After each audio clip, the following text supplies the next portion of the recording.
estava jogado no sofá agora há pouco, sabe como é, né? Aquele estado de semi-morte cerebral que a gente fica depois de 10 minutos rolando o feed do Instagram. Eu estava lá, meus olhos já nem focavam mais. Eu passei por um vídeo de uma receita de airfry, uma dancinha constrangedora e de repente o algoritmo me deu um soco no estômago. Apareceu um cara, jovem, com barba, óculos, dentes brancos demais para serem de verdade. Ele estava com um sorriso que ia de orelha a orelha, segurando o celular como se tivesse encontrado o grande santo graal. E ele ficava gritando: eu falei que ia dar green. Aí ele virou a tela e um print dessas plataformas de apostas com nomes que parecem marcas de desinfetante, o valor do prêmio, $40 mil. Uns 200 mil reais. Meu primeiro pensamento foi: beleza, o cara acertou um placar improvável no campeonato carioca que o Vasco ganhou, por exemplo. Mas aí eu li a legenda. O palpite dele não era sobre futebol, era sobre geopolítica. Ele tinha apostado que os Estados Unidos atacariam o Irã antes do dia 3 de março.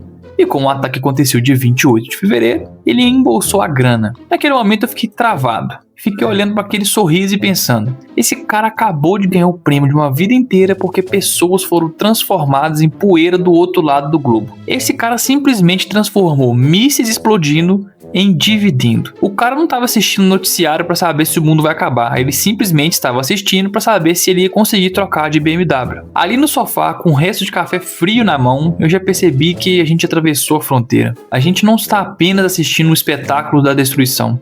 A gente está comprando ingressos e apostando no tempo de duração desse show. O mundo não é mais um lugar. O mundo é uma mesa de feltro verde e a gente está apostando até a cor do sangue que vai sujar a toalha. E o que me assusta não é esse cara, porque idiota com sorte sempre existiu. O que me assusta é quando eu olhei os comentários.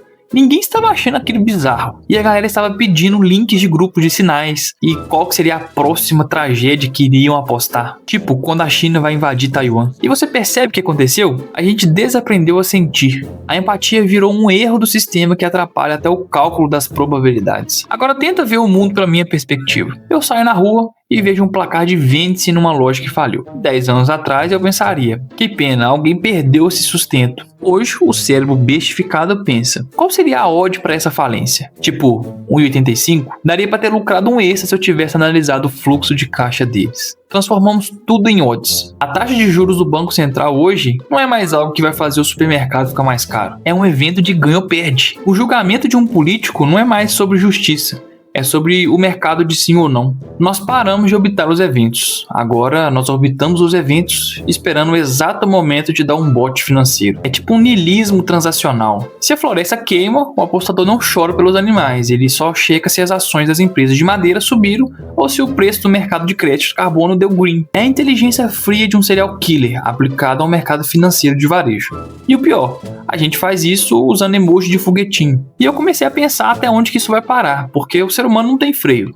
A gente tem um acelerador e uma curiosidade mórbida. Se a gente já tá apostando uma bomba caindo em Teherã, quanto tempo falta pra gente começar a apostar em tempo real sobre a morte das pessoas? Imagina a cena: uma celebridade idosa é internada. O aplicativo manda uma notificação: Pelé das Bets, aposte agora. Ele passa de hoje, sim ou não? Você acha que eu tô exagerando? Mas existem sites na Deep Web que fazem exatamente isso. Mercado de assassinato.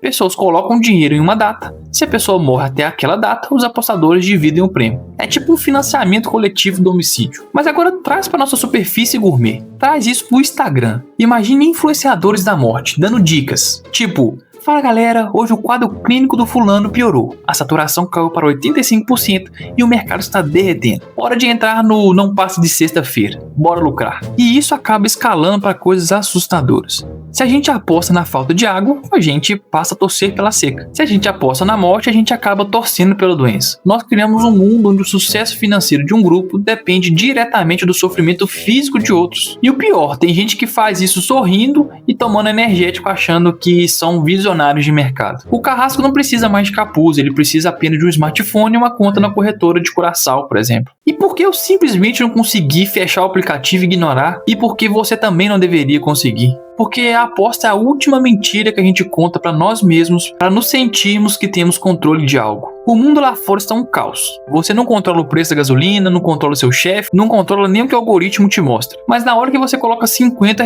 naquela aposta, você sente que é o dono do destino. Eu previ isso e eu sou mais esperto que o sistema. Isso é o que chamamos de ilusão de agência. A gente aposta na guerra porque a guerra é grande demais e assustadora demais para ser compreendida. Então, a gente reduz a um bilhete de aposta. É mais fácil lidar com um green ou um red do que lidar com a ideia de que o mundo é um lugar aleatório e cruel onde mísseis caem em pessoas inocentes. Nós acabamos transformando o horror em entretenimento estatístico para não termos que lidar com o horror de verdade. É tipo uma anestesia paga, sabe? E a casa, que não é o site, mas é o sistema, agradece. Porque enquanto você está preocupado com sua odd, você não está preocupado em parar com a guerra. E com tudo isso passando na minha cabeça, eu fechei o Instagram e joguei o celular pro lado. Mas o sentimento não passou. O cara dos $40 mil ganhou dinheiro. E ele deve estar comemorando agora, talvez comprando um relógio que custa mais do que as vítimas do ataque ganham em 10 anos. Mas ele não percebeu que o prêmio dele é um vale transporte sujo de sangue. Se a gente transforma cada batimento cardíaco, cada gota de chuva e cada bomba em uma oportunidade de lucro, a gente para de ser uma civilização. A gente acaba virando uma infestação. No final das contas, eu não quero um grupo de sinais e você também não deveria. Eu não quero saber qual que é a próxima oportunidade de ouro no Irã ou na Ucrânia. Eu só quero conseguir olhar para o noticiário e sentir pena e querer que tudo acabe logo, em vez de checar uma cotação. Da próxima vez que você vê um green que veio de um sangue alheio, não curta, não comente. Só lembra que no cassino da vida, quando a gente aposta na destruição, a gente sempre acaba perdendo, mesmo quando ganha. Agora que eu acabei de escrever isso aqui, eu vou acabar descansando e sem checar noticiários ou informações aí. Algumas coisas precisam continuar sendo a vida. Sem aposta, sem lucro, apenas a vida.